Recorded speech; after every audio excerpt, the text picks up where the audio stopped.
All right, guys, so this is going to be the existing HVAC system. We may be doing both systems or just the air conditioning. Right now I'm going to focus on just the air conditioning, but you have tons of space all the way up there, at least 94 inches top to bottom, from the bottom floor all the way up to this top section right here.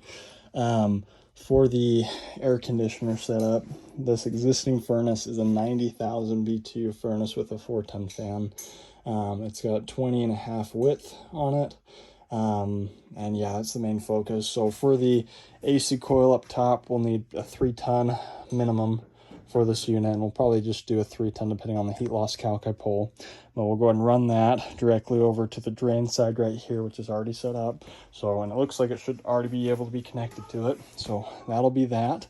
Running the line set is gonna be a little bit tricky, but I would go ahead and completely up to you guys, of course, but my thought process is probably running it up off to this side, back, and then out one of those couple joists right here.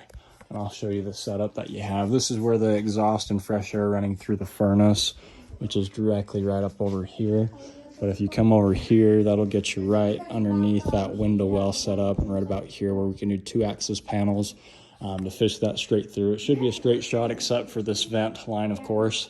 And then I've already talked to them about it. We can just put in a couple, probably 10 by 10 or 20 by 20 cold air return grills to cover up the holes that we make. But just make sure you guys are cleaning everything up. Everything's vacuumed and whatnot once we're done. I don't want to have any messes for them because there's no need for them to clean that up. We also have the electrical right here, which is exposed very nicely. So, and that's also, I'm thinking it'll be best to kind of bring it around here. We can bring the electrical up and over and go through one of these joists, no problem. And that'll take you right out to where we want to come out initially with the line set. You do have that window kind of extending a bit over, kind of right around here, kind of closer to that vent. So a little bit closer to this side will probably be best. But you guys will figure that out once you guys are on the job.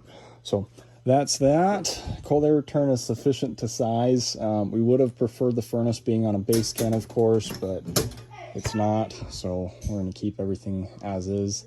They got plenty of cold air returns though, about 6 total, about 3 upstairs and 3 downstairs. So plenty of cold air returning to the entire unit. And that shouldn't be any issues with freezing.